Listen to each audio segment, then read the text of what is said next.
This is my review on the Squid Industries squiddy. I've had it for about a week. It flips pretty good. It's really light.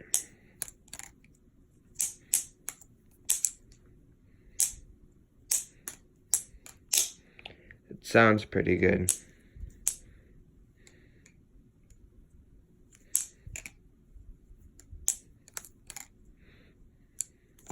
And it does not fan very well.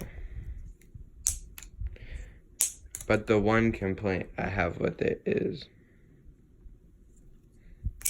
how hard it is to tune. Because, like, if you just barely loosen it or tighten it, it'll either be, like, if you just barely tighten it, like,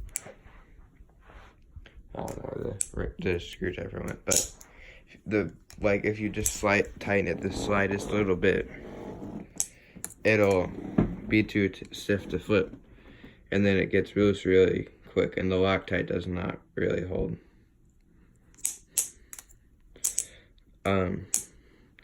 That's my real only complaint besides the little squid noodle nose.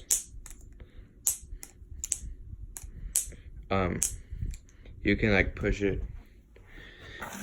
You can like push it out, and like it's really loose. But other than that, it flips pretty good.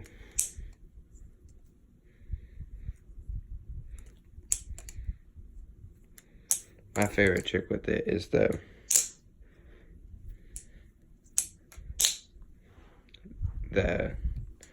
it's like kind of a right side up behind the 8 ball. But I'm gonna start doing more reviews. Hopefully soon I'll be able to get a newer Valley. But yeah, that's my review on the Squid Industries squiddy G.